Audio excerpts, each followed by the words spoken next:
Well, hey everybody, welcome back.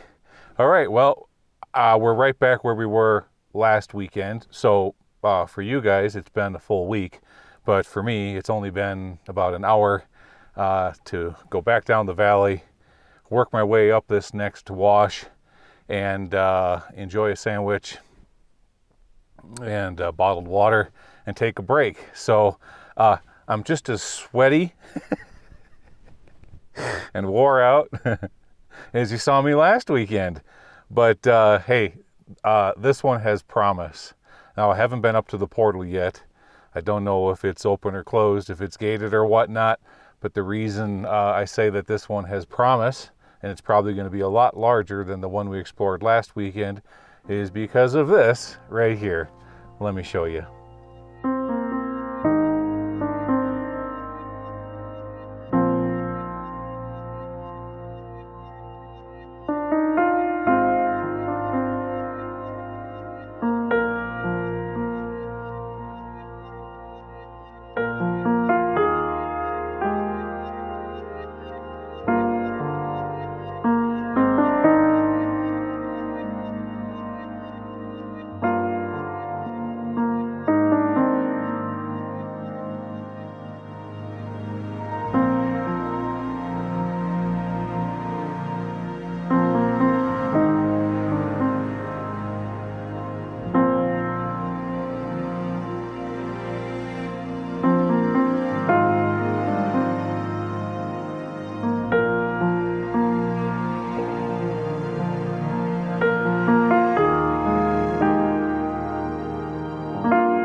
Yeah, pretty cool, huh? Just think what it took to construct, not only to construct, but to install that giant ore chute all the way down to this point. So yeah, they were mining it there, down the ore chute, into a truck, and off the mountain, probably to be processed, more than likely to be ground down to 1/4 inch minus and heap leached is what they were doing at this location. Okay, time to gear up and hike up the side of the hill. That's going to be a lot of fun. I'll be so wore out when I get up there. Hike up the side of the hill and see if indeed that portal is open or closed. So I'll see you up there. Okay, there we are. Oh, goodness gracious. That climb was absolutely brutal. My gosh. You know, last week I asked you guys, please send me a Marty McFly hoverboard or at least a jetpack to get to these mines easier. This week, please send a time machine my way so I can go back to being 19 years old again. My goodness. Boy, that's an old workout. So guys, if I sound a little bit tired today, that's because I've already explored one mine this morning, which is what you watched last weekend. So now we're going to jump into what I believe is the big boy right here, and the portal is right behind me. I haven't walked up there yet to see if it's gated or open. We will save that surprise. So for right now, let's walk around just a little bit to show you some of the artifacts that are lying around on the ground.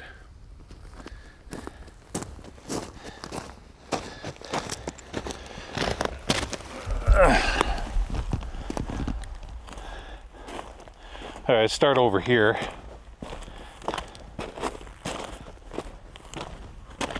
We've got the frame off of a old truck of some sort. Yep. And the parts and pieces of that old truck are laying scattered around all over the place up here. Almost makes you wonder if they stuck a stick of dynamite in it and blew it all to heck. Here's the fuel tank from it. We had some explorers up here at one point, right next to my locator flag and such. You see a fire ring right there. Off over here is a that is the drum for a winch. The cable would have went around that big spool right there.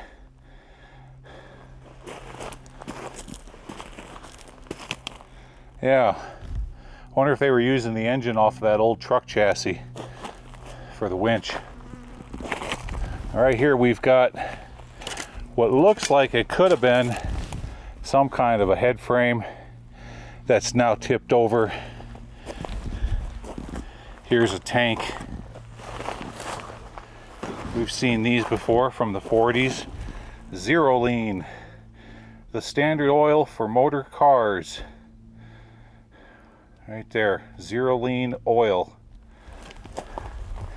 And panning back this direction, looking over to the trestle that ran off over to the ore chute off there in the distance.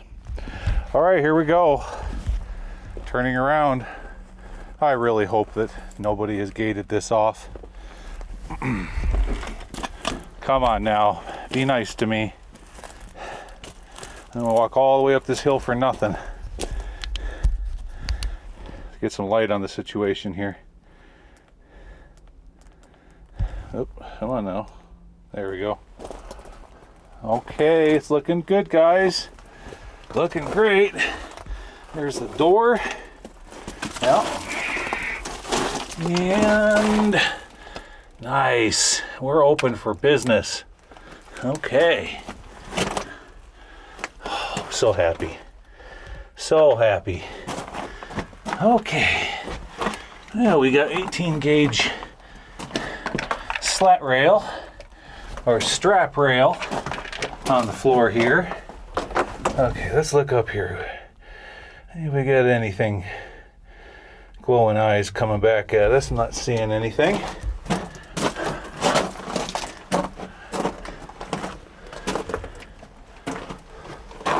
What do we have up here? Two big barrels right there. And oh, cool. Very nice. All right, guys, I'm just moving slow here because looking for rattlesnakes. They would be in about this distance. Okay, so we have a door, and behind door number 1, Monty Hall, is, look at that. There's a 6-cylinder flathead engine on a truck chassis tucked up into this drift. Yep. Very, very cool.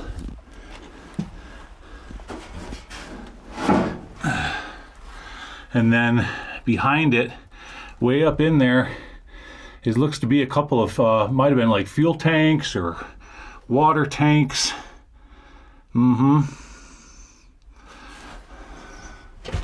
What a great find. Nice artifact. Right off the bat, too.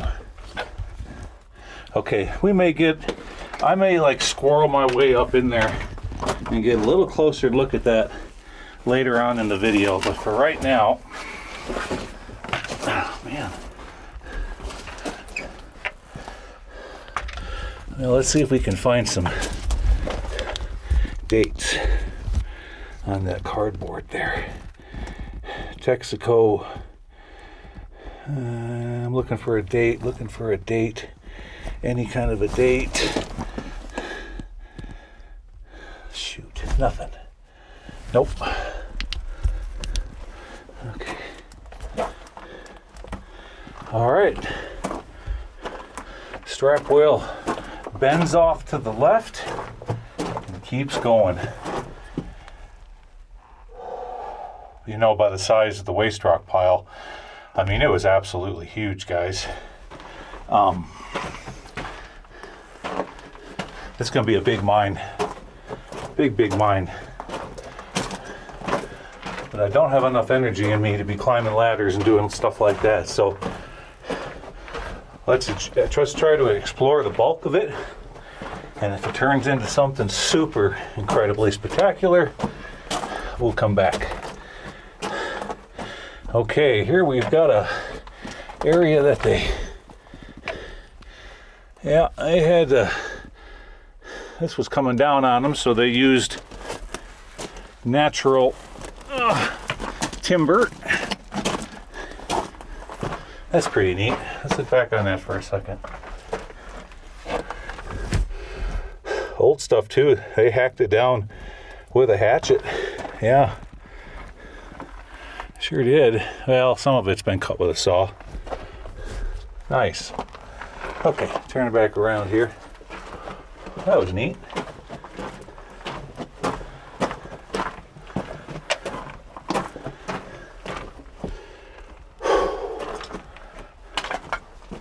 What do we have here? A box full of pieces and parts and thingy-doos, whatchamacallits. And over here, up in that little exploratory, is just some hoses and things like that. Nothing too crazy.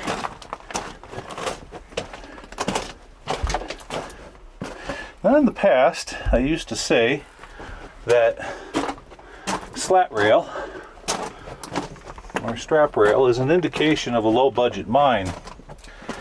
Now, we learned from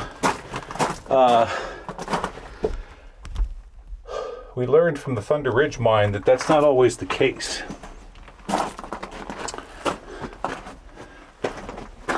Oh, big collapse. Yep. Oh, goodness gracious. Oh my gosh. Are you kidding me? Look at this death trap. Look at this death trap. Oh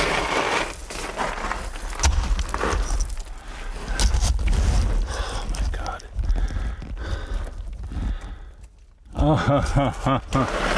Oh boy. You see how much stuff is above that and how much pressure is on it? Oh man, what a bummer.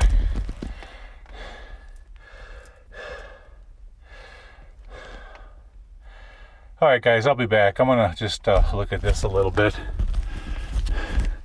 and see if I can, oh my God. Okay, I'll be back.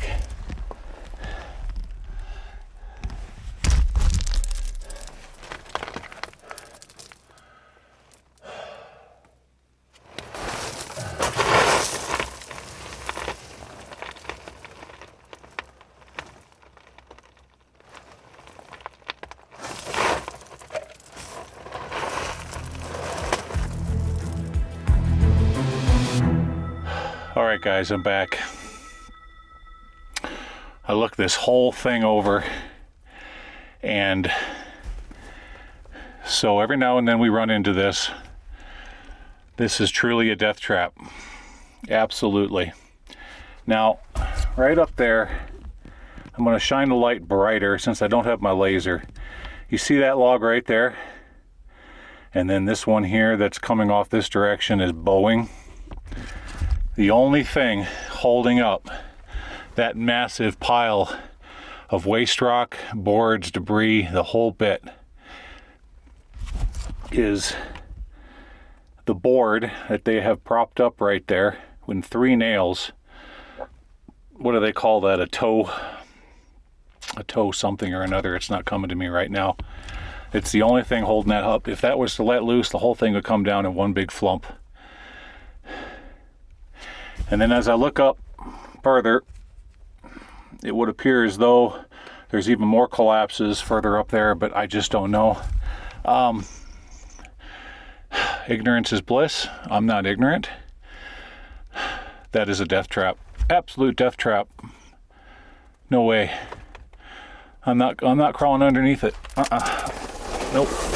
As much as I want to explore this mine, and as hard as I worked to get up here, I don't want to die. All you'd have to, you don't know how close or on the verge that thing is of shifting. You know, these are all the things that run through my mind. It's like, okay, how many ton of rock is above that? How much pressure's on it?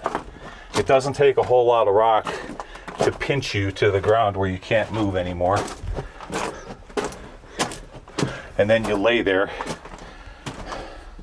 for hours and hours and hours until somebody finally arrives, which would not be a very fun experience. No. Now something like this, see, you still have the cross timbers up top there. They're still holding everything up nice. And as long as you don't touch anything and just kind of like work your way through quick, well, except for that time when I bumped my head on it, you're okay.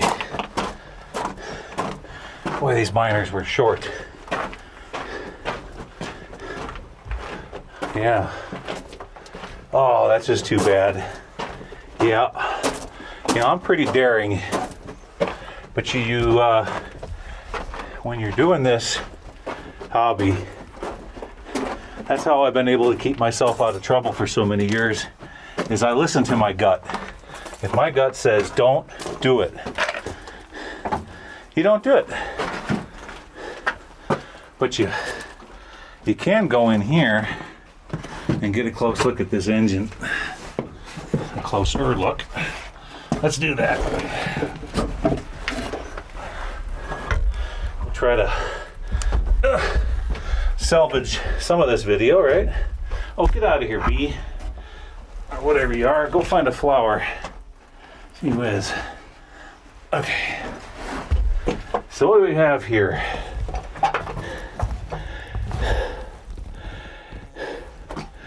Just a 6-cylinder engine. Yeah, there's the clutch and all the good stuff. Get out of here, bee. Good grief. All right. Oh, look at that. Those are that's a mercury barrel right there. That's a repurposed mercury barrel. Yeah. And under there, you guys can see probably better than me. Let's look up there. See? I can't really see. I don't think it goes much further than that. Not that I'd really want to crawl under there. Yeah. Oh, look at, down here on the floor is a what do they call that now? Oh, I'm having a hard time today. I'll think of it in a moment. Give me a second.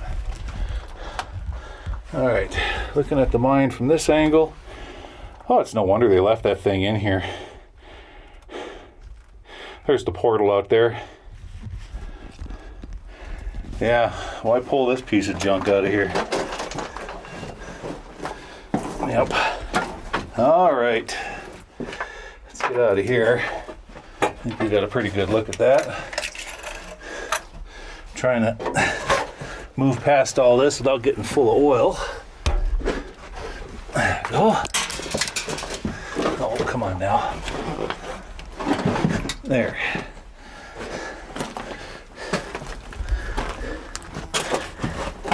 Okay. I'll meet you back outside. Okay, guys. Back outside, safe and sound. Yeah, darn it. That's just too bad. You know, I was really excited about this one, but I don't want to risk it. The whole thing is being held up by that one twig. Kind of reminds me of a mouse trap, you know, where you put the thing over and then you put the little thing and that's the only thing that's holding it. You know, if that lets go, the whole thing comes down just like that, and you're not going to have time to spin around. You're not going to have time to scurry forward because it's already all loose right above you. Think of it like if you were laying on the ground and a dump truck backed up and then not tilted his load slowly, but tilted his load quick. There you are, trapped, chest compressed, run out of air, dead, pushing up daisies. Or you're laying there, you're still alive, and now search and rescue shows up. You got to put those guys in danger. I don't want to do that. So I want to keep exploring these locations for you for at least a few more years. So in order to do that, I got to stay above ground, right? Well, this one was short and sweet, but and I wish I could show you more around here, but that's it. There's no more in this area. So, but I do have a cool one for you next weekend. Let me tell you just a little bit about it. It's a lead and silver mine. Now, if you draw a line from the bottom all the way up the side of the mountain, it's a 3,000-foot walk, but that's in a straight line. For me, I've got to go like this, in this wash, just like this, like a crooked snake, all the way up to this mine. And then when I get to the bottom of it, I got to hike this scree pile all the way up the side of the hill just to finally get to the mine. This one is a super hard one to get to. It's never been video documented because it's so hard. I'm guessing that not too many explorers have hiked up there and taken a look at it.